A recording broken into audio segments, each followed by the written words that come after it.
Welcome to Nguyen Nam Podcast Channel.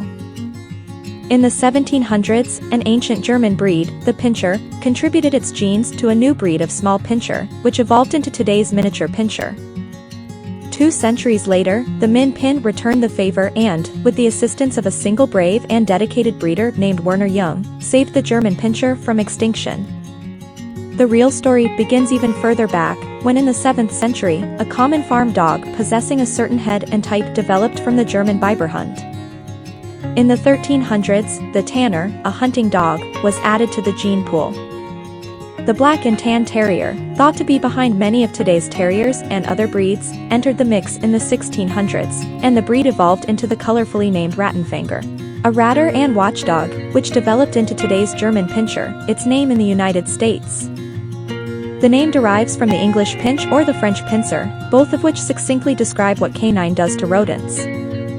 The breed remained a rough working dog until the late 19th century, when dog shows came into fashion and fanciers undertook to breed for temperament and type while preserving the pinscher's prey drive, alertness, and instinctive desire to protect home and family.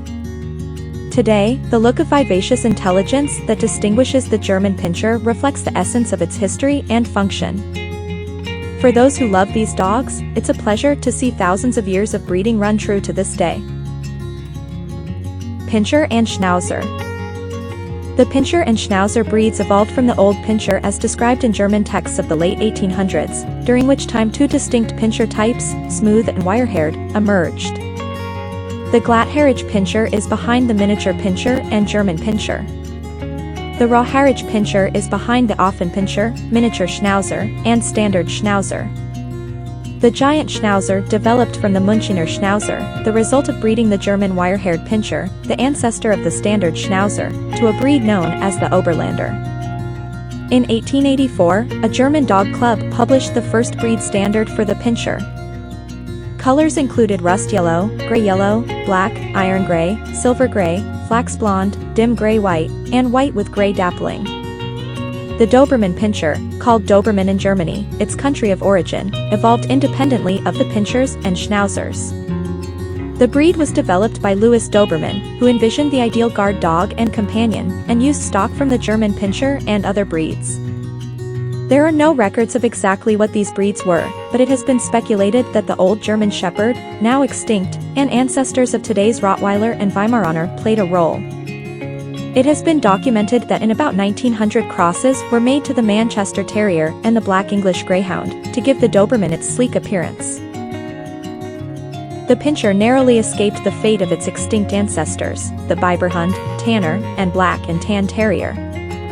In the early 1900s, Joseph Berta, a passionate supporter of the Pinscher breeds, instituted a program to count, register, and exhibit the German Pinscher.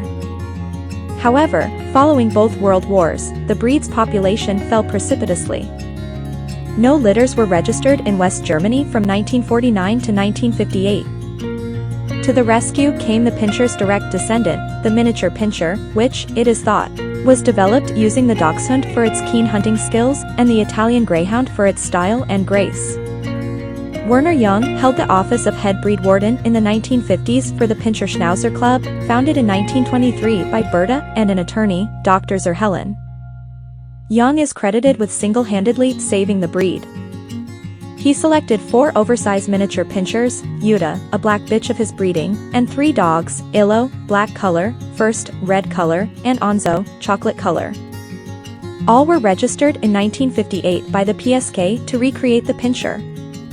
At the same time, several pinscher litters a year were being registered behind the Iron Curtain in East Germany. Jung located a black and red female there and risked his life to smuggle her into West Germany. The German Pinscher Club of America's first AKC-sanctioned match was held in Romulus, New York, this past September. Although the GPCA has held a number of national specialties, this event was the club's first AKC-sanctioned match.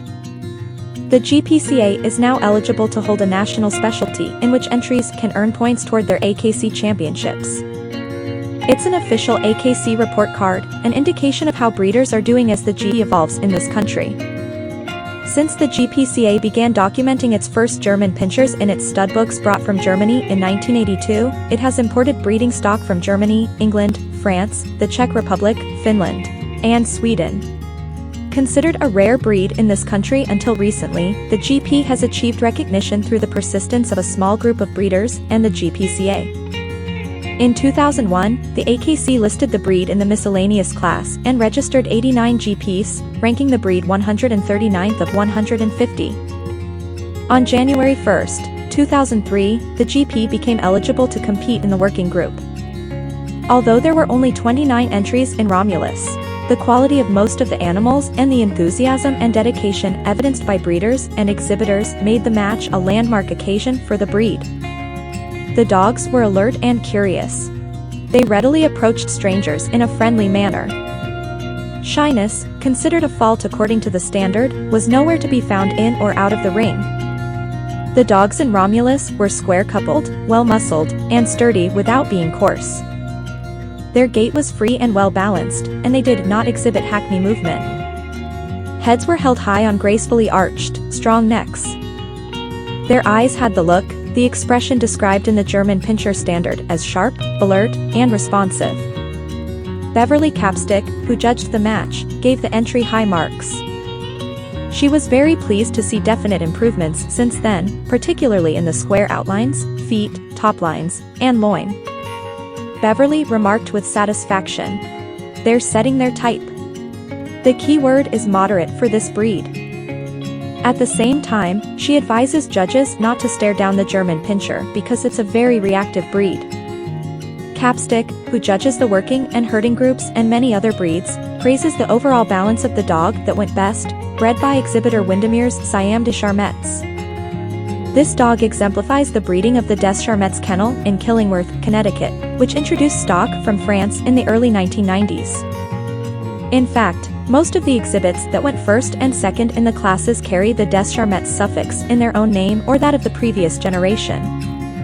"I look for consistency, and I like a combination of structure and elegance," says Robin Willermet, founder of Des Charmettes, whose German Pinschers have been bringing home international championships since she began showing the breed in 1994. Most of her imports are from France, and some come from Holland and Finland. She spent a lot of time in Europe, and saw the best animals available there has helped her evaluate what she wants in a German Pinscher. The German Pinscher is the original action figure. Owners and breeders describe their beloved German Pinscher as a high-commitment dog. Very intelligent, willing to learn, playful, curious, manipulative, assertive, possessive, and protective of belongings, home, and family. They are aloof to strangers, highly sight-responsive, with a strong prey drive, and a high energy level somewhere between that of a Min Pin, considered one of the most active of all breeds, and a Dobe's more staid but still extremely alert demeanor. German Pinscher owners in rural areas value good ratters and prefer the determined, terrier-like temperament and sight-responsive prey drive of the primitive rough-and-ready European Pinschers. Whether rural or urban, all German Pinschers love to hunt. Owners tell of their dogs' prowess at dispatching mice, snakes, voles, and other prey.